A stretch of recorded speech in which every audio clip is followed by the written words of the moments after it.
من که عادت دارم دوباره تنهای تنهاشم، از تو دست بردارم، بی خیال همه دنیاشم.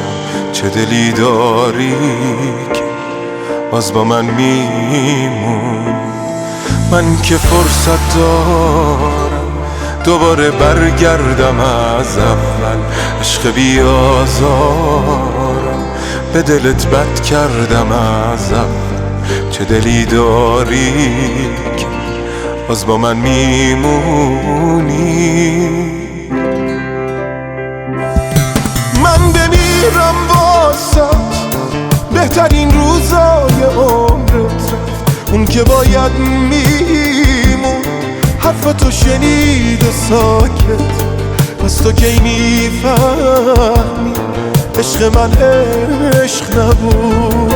من بمیرم واسات که میخواستی پا به پام باشی، زندگی بیرم تو کجا میخوای با هم باشی؟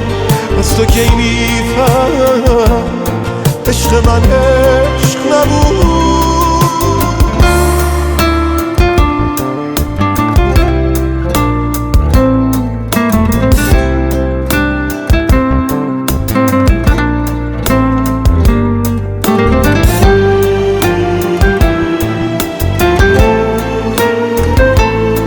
هرچی که پیش اومد بازم از سرت نیفتادم. خیلی وقتا باید دلم و دست تو میدادم.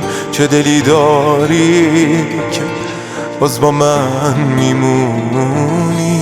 جای تو هر کی بود منو تو تنهای جا میذاشت. اسم این حس چی واسه تو جز درد سر چی؟ چه دلی داری که باز با من میمونی؟ من بمیرم واسط بهترین روزای عمرت رفت، اون که باید میمون حرفتو شنید و ساکت. پس تو کی میفهمی عشق من عشق نبود؟ من بمیرم واسات که میخواستی پا به پام باشی، زندگی بیرم تو کجا میخوای با هم باشی؟ پس تو کی میفهم عشق من عشق نبود؟